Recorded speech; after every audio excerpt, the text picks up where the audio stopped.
ሰበር ዜና በጋሞ ዞን በደረሰ ድንገተኛ አደጋ 30 ሰዎች ሕይወት አለፈ።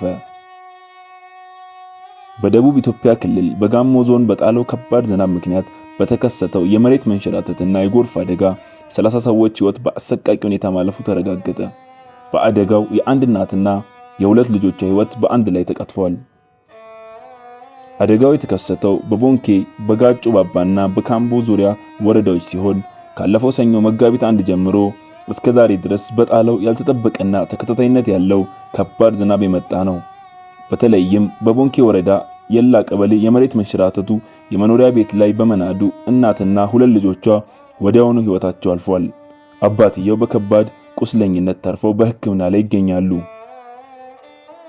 የጋሞ ዞን የአደጋ ስጋት ሥራ አመራር ጽሕፈት ቤት እንደገለጸው በጋጮ ባባ ወረዳ ማዞ ዶይሳ ቀበሌ 6 ሰዎች በመሬት መንሸራተት ሞተዋል። በካምቦ ዙሪያ ወረዳ ባልታ ከተማ 2 ሰዎች በጎርፍ ተወስደዋል።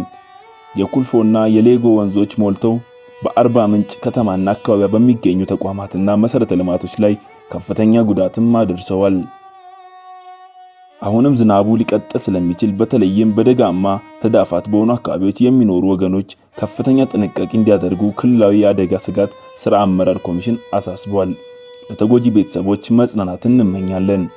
ለዚህ ቻናል አዲስ የሆናችሁ ሰብስክራይብ፣ ላይክ በማድረግ የዚህ ቻናል ቤተሰብ ይሁኑ።